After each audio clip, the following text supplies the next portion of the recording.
Mətn əsasında nəyi dəqiq müəyyən etmək olar? Dünyada azotla zəngin torpaqlar geniş yayılmışdır. Mətndə belə bir məlumat yox idi.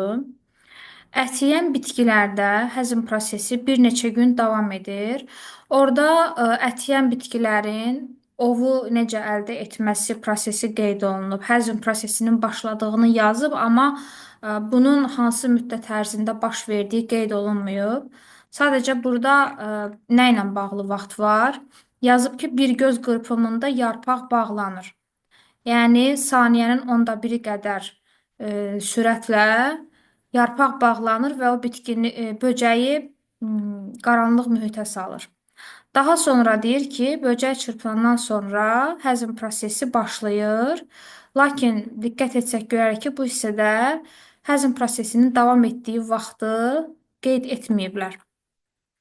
Daha sonra, ət yeyən bitkilər hər zaman ov tutmaqda uğur qazanmır. Bu haqda da məlumat yox idi. Yəni onların nə qədər uğurlu olmasını biz dəqiq görə bilmirik.